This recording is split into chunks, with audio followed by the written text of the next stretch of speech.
Hi friends, welcome back to my channel. ఈరోజు మీకు నేను శ్రీశైలం దగ్గరలో ఉన్న శ్రీ ఉమామహేశ్వర స్వామి దేవాలయం గురించి చెప్తున్నాను. ఇది హైదరాబాద్ నుంచి శ్రీశైలం వెళ్ళే దారిలో అచ్చంపేటకి సమీపంలో కుడివైపున రోడ్డు తిరిగితే 4-5 కిలోమీటర్స్ దూరంలో కొండ మీద ఉంటుంది ఈ గుడి.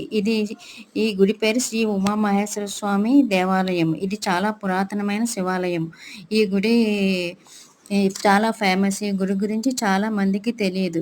ఈ గుడి దగ్గర చాలా కోతులు ఉండడం వలన అవి మీద పడి చేతిలో ఉన్నవన్నీ లాగేసుకుంటాయి. అందువల్ల ఈ గుడిని వీడియో చేయడం కుదరలేదు. ఈ వీడియో నచ్చితే కనుక ప్లీజ్ సబ్స్క్రైబ్.